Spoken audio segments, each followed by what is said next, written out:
Bismillahirrahmanirrahim. Assalamualaikum warahmatullahi wabarakatuh. Halo semuanya, selamat pagi. Kembali lagi bersama Ibu Fauzia. Pada kesempatan kali ini kita ada di jam pelajaran BK tentunya. Nah, hari ini insya Allah Ibu akan membawakan materi yang tidak kalah menarik dari yang sebelumnya. Nah, namun sebelum pada materi, Ibu ingin bertanya kepada kalian, pernah nggak sih kalian merasa takut, kesal, lalu bahagia, lalu kecewa gitu? Nah, pada kesempatan kali ini kita akan bahas mengenai kecerdasan emosional dengan judul Kamu Hebat dengan Emosi yang Tepat. Nah, sebelumnya kalian udah tahu belum tentang emosi? Nah, emosi itu apa sih? Pengertiannya apa? Lalu macam-macamnya ada berapa sih? Dan bagaimana cara kamu mengendalikan emosi? Yang pertama, kita masuk materi ya. Yang pertama yaitu mengenai pengertian emosi. Nah, menurut Harfiah bahwa emosi ini dikatakan sebagai suatu gambaran perasaan kita terhadap sesuatu di luar diri kita atau respon kita terhadap sesuatu. Nah, macam-macamnya ada banyak nih teman-teman. Yang pertama yaitu ada emosi takut, kedua emosi marah, ketiga emosi jijik, yang keempat emosi bahagia, yang kelima emosi sedih, dan yang keenam emosi terkejut. Kita bahas satu-satu ya. Yang pertama yaitu emosi marah, di mana emosi marah ini seringkali menjadi emosi yang paling berbahaya. Kenapa sih dikatakan berbahaya? Karena biasanya diluapkan dengan cara yang negatif.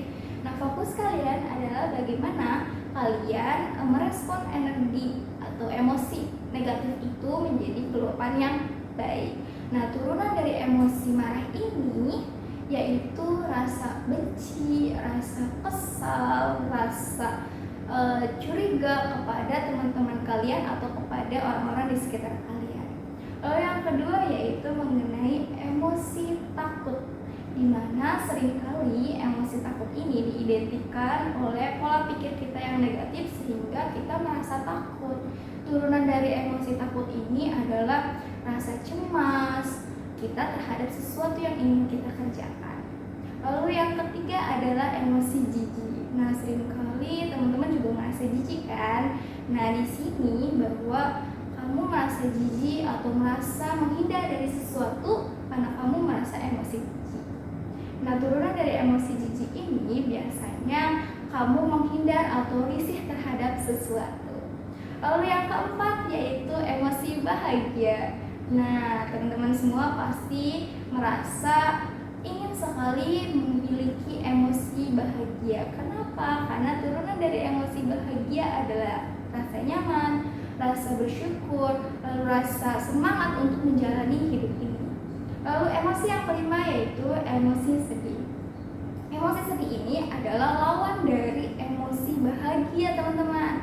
Kenapa sih? Karena emosi sedih ini biasanya bersifat negatif, dan turunan dari emosi sedih ini yaitu kalian merasa curiga, merasa kecewa terhadap orang-orang di sekitar kalian atau lingkungan kalian.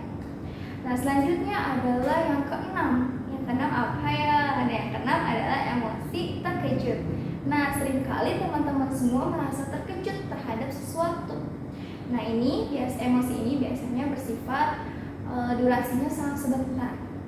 Dapat contohnya kayak kamu terkejut terhadap sesuatu yang tiba-tiba datang atau terpesona terhadap sesuatu, itu emosi terkejut. Nah, sampai di sini kalian kan sudah memahami pengertian lalu macam-macamnya. Lalu gimana sih cara kita untuk mengendalikan emosi? Nah, ada 3 cara kita untuk bisa mengendalikan emosi. Yang pertama adalah memvalidasi emosi. Lalu yang kedua adalah mencari penyebab emosi, dan yang ketiga adalah mencari solusi. Yang pertama, kita memvalidasi emosi, di mana kita memiliki kemampuan untuk merasakan emosi itu. Contoh kasusnya ketika saya atau teman saya mengalami kejadian emosi ini, contohnya seperti ini. Tarik nafas terlebih dahulu. Caranya tarik nafas, lalu buang, dan setelah itu kamu validasi emosinya. Ya, hari ini saya marah sama teman saya karena dia tidak datang dan tidak menepati janji. Lalu yang kedua adalah mencari penyebab dari emosi. Lalu Karena kamu, contoh kasusnya, kamu datangi teman kamu itu, lalu kamu tanyakan kenapa sih kamu tidak datang untuk menemui saya. Lalu teman kamu menjawab bahwa teman kamu memiliki suatu keperluan lain dan harus mengantarkan ibunya ke rumah sakit. Lalu solusi yang ketiga, kamu mencari solusi. Nah, ketika kamu, contoh kasusnya, ketika kamu sudah tahu nih teman kamu ternyata tidak datang karena ada kepentingan yang lebih mendesak, lalu kamu munculkan solusi, yaitu membuat pertemuan selanjutnya atau pertemuan di minggu depannya, pertemuan di waktu lenggang bersama teman kamu agar kamu bisa bermain dengan dia. Nah, sampai di sini kalian sudah paham kan mengenai pengertian, macam-macam, dan cara mengendalikan emosi. Lalu kalian silakan untuk mengklik link di bawah ini, dan agar ibu tahu kalian sudah sejauh mana memahami tentang materi ini. Ada 3 pertanyaan. Yang pertama adalah kalian simpulkan hasil materi pada pertemuan hari ini. Yang kedua adalah pilih satu emosi yang paling dominan pada hari ini. Yang ketiga yaitu bagaimana cara kamu mengendalikan emosi pada pilihan kedua. Baik, sampai di sini silakan kalian mengerjakan tugasnya dan tetap semangat. Kamu hebat karena kamu memiliki emosi yang tepat. Kurang lebihnya mohon maaf. Wassalamualaikum warahmatullahi wabarakatuh. See you.